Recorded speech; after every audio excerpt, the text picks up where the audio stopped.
الكابتن الخواجه يعني عم صبحي بيرحب وبيحيي وبيتمنى التوفيق للمهندس محمد فكري، شخصيه جميله يعني طبعا يعني يخليك كده تتامل وتامل خير في المستقبل. المهندس محمد فكري شخصيه جميله، شخصيه سياسيه، شخصيه يعني لو الجماهير تعقلها وكده وتتوكل على الله من الان، فهو المهندس محمد فكري صاحب هذه الاطلاله الجميله. وطالما الكابتن خواجه مرافق ليه ومدير الحمله الاعلاميه، يبقى احنا ناجحين بالتمام والكمال. بره الملعب تبقى ركله تماس كابتن خواجه، كابتن خواجه اللي دايما منور، كل ما اروح في حته الاقي كابتن الخواجه. شريف راضي، ابراهيم علام، كابتن سمير البربري مجهود كبير من الساعه 1 كده اقول 12 ونص صلى الظهر وجه هنا الكابتن سمير من قيادات حزب حماة الوطن كده في نشا، مجهود كبير. العنصر النسائي لا نغفله ابدا الاستاذه مي فوزي الصاوي والاستاذه اللي معاها شريف راضي.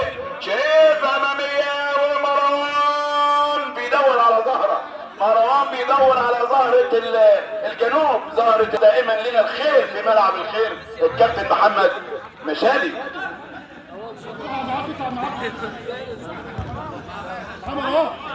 اجمد يا كابتن يا الداوي.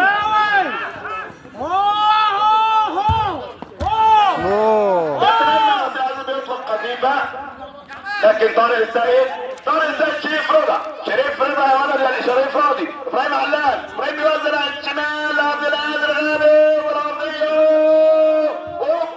انما ايمن عبد العزيز يا سلام، القائد اللي بيقود الدفاع وبيدافع بشراسه عن شرطه الكفر الاحمر، عاشق البحراويه الكابتن الكبير ايمن عبد العزيز. وزيمونا نادي الزمالك الكابتن ايمن عبد العزيز اللي تألق في رحلة كرة القدم مع تركيا. مهندس محمد فكري رجل الأعمال والشخصية السياسية في حزب حماة الوطن اللي بنتمنى له طبعا التوفيق، وكل قيادات حزب حماة الوطن بنتمنى الشفاء للكابتن أحمد الراوي الأمين العام لمركز نبروه بالنسبة لدوره القيادي في الحزب، وكل قيادات حزب حماة الوطن اللي دايما بيقدموا في الطيبة وفي نشا وفي الأبحر وفي تيرة، موجودين ومنتشرين واصحاب جهد كبير يا كابتن خواجه. طارق السيد الجمال على الارض بينيه يقطع في نص الملعب العلام لا يا جدع مع الانجنير اللي بيدافع، ولكن القائد بينوب عن محمد يوسف وبينقذ مرماه من هدف ثاني مؤكد. شريف راضي رجل الاهداف، شريف راضي مهاجم خطير يا كابتن سمير بربري، كابتن محمود كامل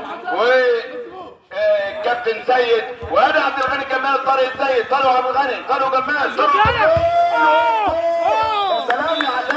يا سلام يا علام، بيقول كلام علام واحلى كلام، احلى كلام من الروائي والمفكر والاديب ابراهيم علام، بيطلع وينقذ مرماه من هدف مؤكد من منطقه الجزاء، ولكن الدماوي يا سلام، الدماوي عماد